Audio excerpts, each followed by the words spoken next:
Buenas noches y bienvenidos a Signo Pesos, la economía al alcance de su pantalla. Estos son los temas claves de hoy. A pagar según sus capacidades. El gobierno alista un decreto que permitirá a los usuarios del ICETEX destinar solo un porcentaje de su salario para pagar el crédito educativo. Nos acompaña esta noche el presidente del ICETEX, Manuel Acevedo, para explicar todos los detalles y las bondades de esta nueva medida. Que su crédito de vehículo no lo enrede. Aunque conseguir vehículo con financiación puede ser una buena opción, hay que tener mucho cuidado. Muchas personas terminan declarándose en quiebra por esas y por otras deudas. Analizaremos el tema con el gerente de la compañía Insolvencia Colombia. Cambiarán la fórmula de los precios de los combustibles. El Ministerio de Hacienda anunció que estudian varias estrategias para tapar el enorme hueco fiscal que están dejando los subsidios a los combustibles y para evitar que ese déficit siga creciendo en el futuro. Ya les contaremos cuáles son los cambios más importantes. Comenzamos esta emisión hablando de un tema que le interesa a miles de jóvenes en el país y que son usuarios del ICETEX. Se trata de un decreto que alista el Gobierno Nacional para permitir que los usuarios paguen sus créditos según su capacidad de pago. Doctor Manuel Acevedo, presidente del ICETEX, muy buenas noches, bienvenido a Signo Pesos. ¿Cómo le ha ido? Víctor, muy buenas noches, un saludo muy cordial. Aquí estamos trabajando en la transformación de ICETEX con esta medida que había sido anunciada previamente que cambia la forma de cobro de los créditos de la entidad. Y bueno, ¿exactamente en qué consiste la medida, doctor Acevedo? Víctor, y para todas las personas que en este momento nos escuchan y nos ven en este programa, la forma de pago del ICETEX es una forma de pago de un crédito tradicional. Hay un valor de capital, una tasa de interés si se aplica. Recordemos que el 88% de los servicios de ICETEX no generan tasa de interés para el usuario y un periodo de tiempo. Esto establece entonces un plan de pagos con unos compromisos mensuales. El pago contingente al ingreso cambia por completo este modelo. ¿Cuál es el fundamento del pago contingente al ingreso? Efectivamente existe un valor a pagar, pero establecemos un tiempo en el cual se va a dar una condición de verificación mensual. Este tiempo es hasta por 20 años. ¿Cuál es la condición de verificación mensual? Los ingresos efectivos de esa persona cada mes. Si la persona tiene un nivel de ingresos que supera un salario mínimo, se establece entonces un valor a pagar por encima de ese salario mínimo de acuerdo con la tabla que está proyectada en el decreto. Para hacer la figura de una manera sencilla de comprender, una persona que tenga un nivel de ingresos de 1,5 millones, el primer salario mínimo no se tiene en cuenta para establecer el monto a pagar, se tiene en cuenta los 500.000 y a esto se les aplica el porcentaje que la propuesta de decreto establece que es el 11%, 55.000 pesos. El empleador le retiene a esta persona los 55.000 pesos, son aplicados a su crédito y de esa manera vamos llevando el proceso de pago. Si durante este tiempo de hasta 20 años el pago finaliza con la obligación en el año 8, el crédito desaparece. Si por el contrario llegamos al año 20 y todavía hay un saldo pendiente, ese saldo desaparece. Así es como funciona esta figura que tantos beneficios traerá a los usuarios de la entidad. Pero necesariamente el deudor debe tener un trabajo. No necesariamente debe tener un trabajo. Estamos haciendo un periodo de un acuerdo entre las partes en el que ya sea que la persona tenga un trabajo o la persona genere ingresos por cuenta propia, porque puede ser un trabajador independiente, puede ser una persona que inicia un proyecto de emprendimiento, aplica esta misma condición. En el caso que sea un trabajador independiente, se crea una figura de autorretenedor. Yo mismo, dado los ingresos que tuve en el periodo, hago entonces el aporte correspondiente y con esto voy haciendo el abono a ese crédito que recibí para poder adelantar mis estudios. Y con esta medida en la práctica, ¿van a bajar las mensualidades de los clientes, de los usuarios del ICETEX? Sin lugar a dudas, se modifica el valor mensual a pagar. ¿Qué observamos? Que cuando un joven recién egresa, pues su salario de enganche, por norma general, es un salario de enganche bajo, comparado con lo que va a ser su ingreso futuro. Por lo tanto, en ese periodo de tiempo, cuando sus ingresos todavía no son muy robustos, pues le aplica una tarifa sobre ese ingreso baja.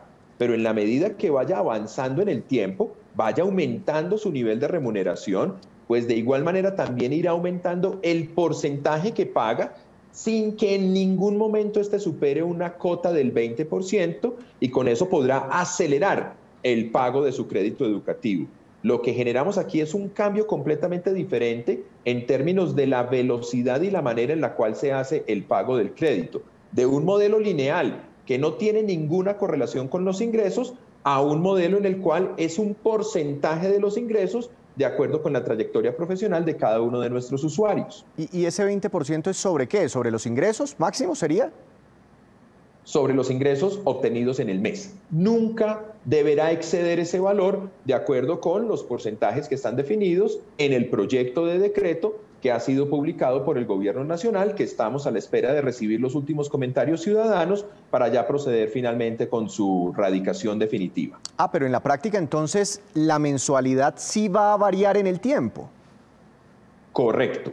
Varía de acuerdo con el ingreso, no varía el porcentaje. Bueno, digamos que el porcentaje también tiene un nivel de variación de acuerdo con unas bandas. Si yo me mantengo en la misma banda de ingresos, pues el porcentaje va a ser el mismo, pero si mi ingreso sube y entro a una banda superior de ingresos, ya me aplicará este nuevo porcentaje. Pero al hacer la suma total de los ingresos mensuales, el valor que debe pagarse por el crédito nunca excederá el 20%. Y si la persona culmina con el pago de su crédito, pues a partir de ese momento ya deja de ser sujeto de esta figura de pago. ¿Por qué ustedes llegaron a esta solución, a esta medida? ¿Cómo les puede beneficiar en la práctica a muchos de los usuarios, de los clientes del ICETEX? Bueno, dos precisiones que son importantes hacer en este momento. Este es un proyecto que está en el marco de la transformación de ICETEX, que empezará a aplicarse una vez pues, el decreto esté publicado y la entidad asuma los procesos internos que de él se derivan, con miras al otorgamiento de nuevos créditos. Okay. De tal manera que esto sea una figura que va a ir generándose gradualmente. Queda abierta una ventana muy importante, y es que puede darse también la posibilidad de adaptación de esta figura a los créditos que ya están vigentes, pero esto implicaría un cambio en el crédito que tienen hoy los usuarios. Estamos terminando el periodo de gobierno del presidente Iván Duque. Este fue uno de los compromisos que él estableció con los jóvenes, pero creemos que quedan sentadas las bases para que un nuevo gobierno, si bien lo considera, puede aplicar esta herramienta para los créditos que fueron otorgados en el pasado, mediando, eso sí, la aprobación de cada uno de esos deudores de hacer el tránsito a este nuevo sistema. Y el segundo elemento que vale la pena precisar. Este es un modelo que se ha aplicado con mucho éxito en otros países del mundo, el cual ha tenido sin lugar a dudas un efecto benéfico en quienes adquieren los créditos educativos, porque elimina esa preocupación comprensible y natural de no tengo los ingresos suficientes para poder pagar con la obligación, entro en una situación de mora, lo cual agrava la condición. El hecho de ligar el pago al ingreso, pues desaparecen los reportes negativos a las centrales, desaparece la exigibilidad de un deudor solidario específicamente para estas obligaciones, desaparece ese concepto de entrar en mora y tener que pagar intereses de mora. Por ello es que hemos adaptado esta figura que funciona en Australia, en Inglaterra, en Japón, en Malasia, en Brasil, al contexto colombiano, a los créditos otorgados por ICETEX. ¿Qué va a pasar en este nuevo modelo con la tasa de interés? ¿También va a variar en el tiempo o se va a mantener estable desde el primer día? Recordemos que la tasa de interés es un valor que la persona conoce desde el momento en el cual se hace el otorgamiento de su crédito.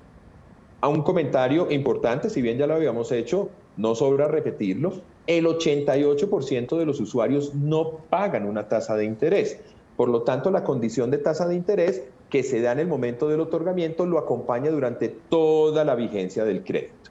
En segunda instancia, esta es una modalidad de cobro, es decir, cómo cobrará la entidad el valor de esos créditos que recibió el estudiante, que es distinto a la condición de causación de los intereses a lo largo de la vida del crédito. 88% no se les cobran los intereses al estudiante, pues de igual manera en esta modalidad de cobro no será sujeto de ese cobro de intereses. Si es sujeto del cobro de intereses, la entidad ya demostró que es posible bajar la tasa de interés. Recordemos que desde el 1 de febrero del 2022 A todos los usuarios que no tienen subsidio de tasa de interés, se les rebajó la tasa de interés gracias al cambio en las fuentes de fondeo que hizo el instituto.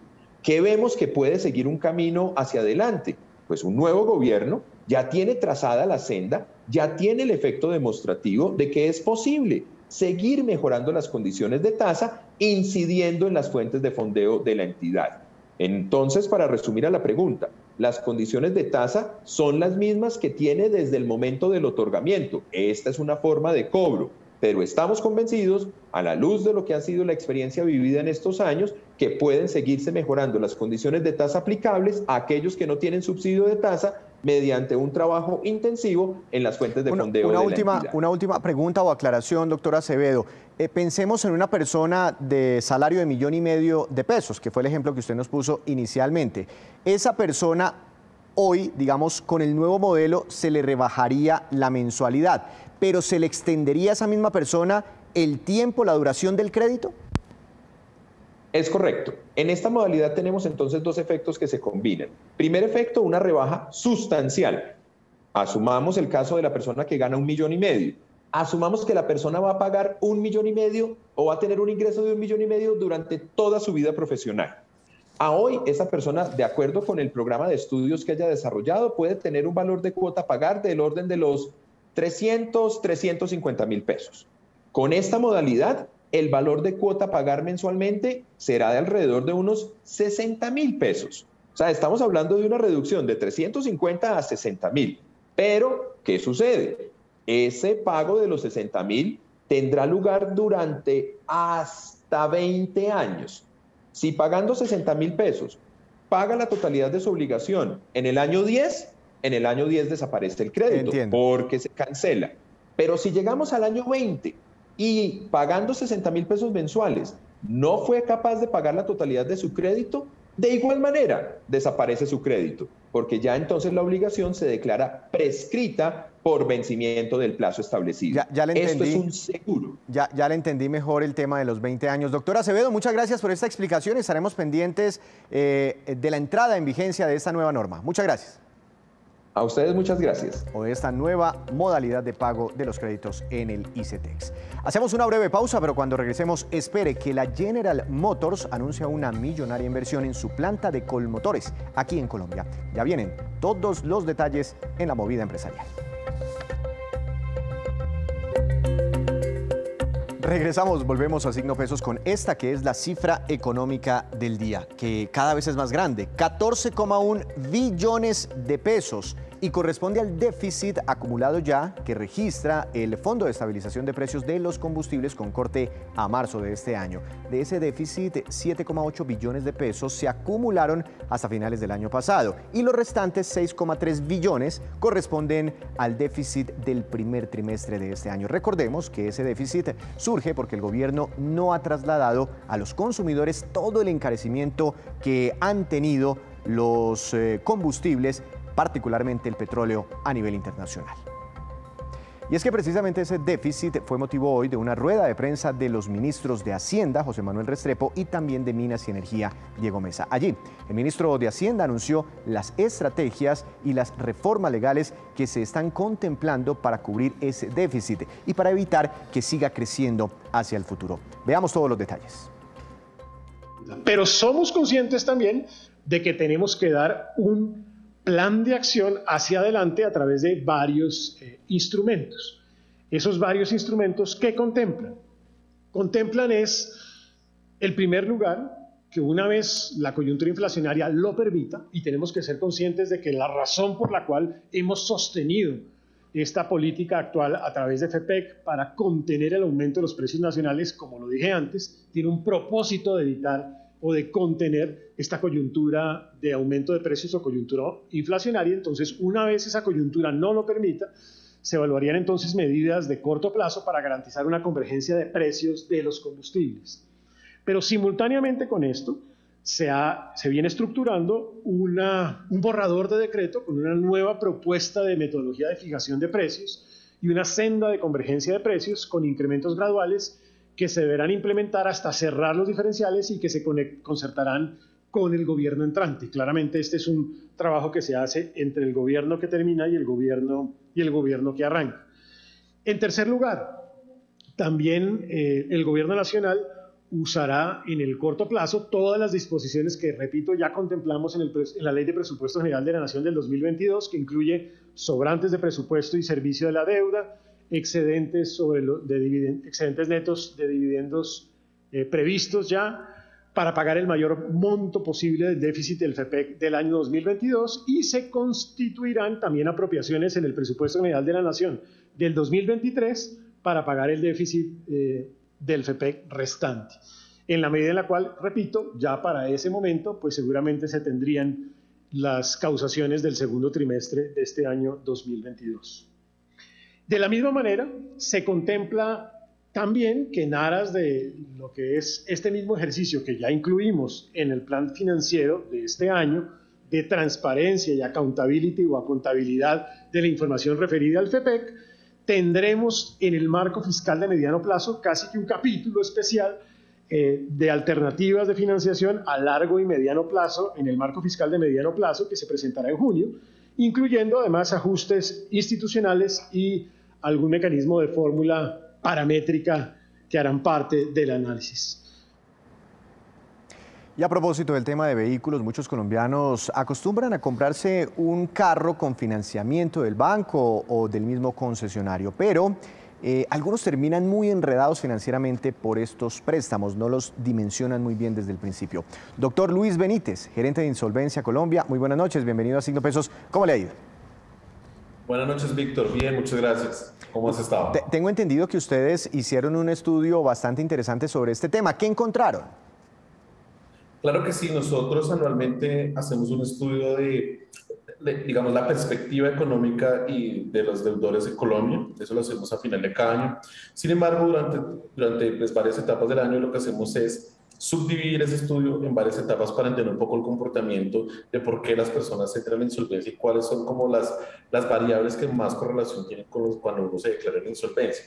Evidentemente, pues lo que recientemente hemos identificado respecto a los vehículos es que aunque la cantidad de insolvencias es, digamos, muy pequeña todavía en el país, estamos cerca de 3.500 insolvencias por año, sí hay que decir que dentro de esas 3.500, un porcentaje muy importante, 7 de cada 10 personas tienen vehículo, y pues eso nos lleva ya a comenzar a entender un poco cómo funciona el tema de las insolvencias y cuáles son los factores que hacen que las personas, por ejemplo, se declaren en quiebra. Por ejemplo, identificamos que respecto a los gastos que tiene un vehículo es mucho más fuerte, por ejemplo, para personas que tienen ingresos de 2 a 4 millones de pesos máximo, y hace que, por ejemplo, una persona que tenga un vehículo y tenga ese rango de ingresos, cuando enfrenta una dificultad financiera, tenga más dificultades para sobrellevarla. Eso no significa que el vehículo sea malo, sino lo que hay que hacer es analizar exactamente, precisamente, cuál es el momento indicado para comprar vehículo y más aún cuál es el momento indicado para venderlo y precisamente evitar problemas financieros. Pero ¿será que muchas personas de pronto están comprando vehículos lujosos, suntuosos y no están contemplando todos los gastos adicionales asociados a tener un vehículo de esos adicionales al crédito? Desde luego. Una de las cosas importantes que pasa, sobre todo a los que compran primer vehículo, es que no tienen en cuenta los gastos que conlleva un vehículo. No es solamente la cuota del crédito, del leasing, es también los gastos operativos del mismo vehículo, el SOAT, el seguro todo riesgo, cuando son nuevos o son financiados, sí o sí tienen que tener seguro todo riesgo. Ese es obligatorio, ¿no? Si hay deuda. Casi que cuando le financian es obligatorio. El seguro ahora, todo riesgo, sí. Ahí hay un gasto que de pronto no se contempla desde el principio. Claro, así es. Y obviamente se paga una vez al año, es un monto grande, pero se debe, pues, digamos, amortizar mensualmente. Por otro lado está también el parqueadero del vehículo, la misma gasolina, los mantenimientos periódicos, y eso comienza a sumar recursos, y es lo que a veces cuando compramos el vehículo tenemos nuestra capacidad de pago y decimos, ok, puedo pagar, mi capacidad de pago me da para pagar el crédito y quedó justo, pero no tenemos en cuenta los gastos adicionales que conlleva tener pues, un vehículo que evidentemente pues, entre más suntuoso y lujoso como tú lo mencionaste, pues más caro va a ser el mantenimiento de dicho vehículo. Y a eso súmele el impuesto vehicular también. Ahora, ¿es mucha la gente que termina enredada por no hacer muy bien esas cuentas desde el principio, por no tener contemplados todos estos gastos adicionales al crédito? La realidad es que no. Si nosotros lo vemos desde el punto de vista global, para 2021 hubieron ventas de vehículos nuevos, cerca de 250.000 vehículos, aparte de todas las transacciones de vehículos usados, y solamente hubieron cerca de 2.000 personas con problemas financieros que tuvieron que declararse de insolvencia y que tenían vehículo, lo cual pues representa cerca del 1% del total, solamente pues si lo hacemos comparación con los nuevos. Entonces no hay que decir que el problema es comprar el vehículo, sino de pronto están cerca de 2.000 personas que tuvieron problemas financieros y que el vehículo fue un causante. Lo que hay que decir, y hay que ser muy honestos en ese sentido y ser claros, es que no es el vehículo el que ocasiona la quiebra de la persona, Entiendo. sino es el comportamiento financiero de la misma persona. Claro, claro. Ahora, si uno empieza a tener un apretón por ahí financiero y como que esté en riesgo de quebrarse, ¿no? O de caer en una insolvencia para personas naturales, ¿es buena estrategia vender el vehículo primero? Depende cada caso. Por ejemplo, una persona que iba a las afueras de Cajicá, hablando de Bogotá, o en las afueras de Medellín, hablando pues, de la región de Antioquia, o de pronto en Palmira, hablando de la región del Valle del Cauca, particularmente en Cali y sus alrededores, pues va a ser más difícil para esa persona vender un vehículo que alguien que iba dentro de las mismas ciudades, dentro de la metrópolis. Cada caso depende. Evidentemente las personas a veces entran en insolvencias porque sí o sí necesitan el vehículo, pero definitivamente sí siempre se evalúa la opción de vender el vehículo para evitar más problemas financieros y disminuir esos gastos que se tienen. Es una recomendación que nosotros desde Insolvencia Colombia y Inteligencia Financiera siempre hacemos, y es: si primero usted puede salir de un activo, que inclusive pues en temas económicos tú lo hablas todos los días, y es la empresa tal salió de un activo no estratégico. Un vehículo es un activo no estratégico cuando tengo problemas financieros y se puede salir de él sin ningún problema. Tengo una frase que siempre digo, y es: el vehículo se puede comprar en cualquier momento, pero la tranquilidad financiera no. Claro, claro, es que hasta con la cédula están entregando hoy en día vehículos, pero imagínese salir de la casa o del apartamento primero y mantener el vehículo bien caro en un apretón económico. Ahora, ¿ustedes discriminaron entre mujeres y hombres? Sí, así es. Ven, te confirmo el dato. De este porcentaje de las personas que estaban en insolvencia y tenían vehículo, solamente un 35% eran mujeres, lo cual pues, nos lleva a inferir que las mujeres normalmente tienen un mayor manejo o mejor manejo financiero a la hora de tener vehículo, o inclusive están más dispuestas a salir de él eventualmente. Y eso hace pues que menos mujeres con vehículo entren en insolvencia. No es que no tengan vehículo, seguramente intentaron solucionar sus problemas antes vendiendo el vehículo, y por esa razón es que posiblemente cuando entra el procedimiento pues ya no tienen vehículo. No sé si exista algún tipo de porcentaje sobre el salario que uno pueda decir, hombre, desde que sea ese porcentaje del salario, métasele a ese carro, no hay problema. Pero si se pasa ese porcentaje del salario, pilas, porque después va a terminar enredado con los pagos y el impuesto y todo ese tipo de cosas. Así es, lo encontramos, y para Colombia, identificándolo respecto a las variables de insolvencia, nuestro equipo de analistas determinó que una persona que gana, como lo dije al principio de la entrevista, hasta 4 millones, es 2 veces más propensa a entrar en insolvencia que una persona que gana más de 4 millones y tiene un vehículo. Eso quiere decir que el hecho de tener un vehículo y poseerlo hace que se crezca al doble mi probabilidad de entrar en default financiero si pues gano menos de 4 millones de pesos. Evidentemente no significa que una persona que gane menos no pueda tener vehículo, sino las personas que están, digamos, en ese rango de ingresos deben, como lo mencionamos durante esta entrevista, tomar la decisión de vender el vehículo cuando se presentan las primeras señales de sobreendeudamiento financiero. Si lo hacen, van a evitar problemas mayores como lo es una insolvencia. Bueno, no, pues a tener entonces mucho cuidado con las deudas del vehículo. Aquí la invitación no es a dejar de comprar carro, ¿no? Porque chévere moverse en un buen carro, tener la posibilidad de estrenar, en fin, sino hacerlo con cuidado. Ahora, hay otro tipo de deudas adicionales a las de los vehículos que estén enredando mucho a la gente. Claro, las deudas de consumo actualmente tienen niveles más bajos de interés. Normalmente, históricamente, antes de pandemia, eran las deudas que más afectaban a los ciudadanos. Han venido perdiendo protagonismo y han tomado más protagonismo las deudas hipotecarias que no se pueden pagar por causa de la casi pospandemia, y también pues el tema de los vehículos. Sin embargo, hemos comenzado a identificar recientemente que las deudas de consumo, al comenzar a aumentarse los tipos de interés y la tasa de colocación de tarjetas de crédito y créditos ordinarios, evidentemente pues presiona más a las personas, y esto ha hecho que, por ejemplo, cuando las personas hacen retanqueos o reestructuraciones de sus créditos les salgan más caros y evidentemente pues se les aumenten sus pagos mensuales. Entonces sí, el crédito de consumo siempre hay que manejarlo con cuidado, aparte el de vehículo. De hecho, el de vehículo normalmente en Colombia, gracias inclusive al tema de garantías mobiliarias, es cada vez más económico, pero el tema de consumo sí es muy importante trabajarlo y que cada ciudadano piense muy bien a la hora de sacar un crédito de consumo, porque son los que normalmente realmente impactan de manera negativa las finanzas personales de las personas. Y no hay que olvidar lo que usted dice, están subiendo las tasas de interés en el sistema bancario por decisiones de política monetaria del Banco de la República, la inflación, en fin. Pues doctor Benítez, muchas gracias, siempre un gusto hablar con usted. Feliz noche. Claro que sí, feliz noche, y un consejo para todos los colombianos: tener vehículo es bueno, pero hay que ser muy juiciosos y la decisión tiene que ser bien tomada para que se nos vuelva, como lo dices tú, algo bueno y no un dolor de cabeza. Hacer todos los cálculos, tener todos los gastos muy en cuenta. Hacemos otra breve pausa, pero ya les contaremos que la mayoría de las acciones colombianas registraron hoy valorizaciones en la bolsa de nuestro país. Ya les contamos cómo cerró el índice Colcap y otros indicadores muy importantes para la economía. Ya volvemos. Ahora llega Juan Fernández, como siempre, con información muy importante sobre los movimientos y los negocios en las principales empresas. Juan, buenas noches, su tema para hoy, bienvenido.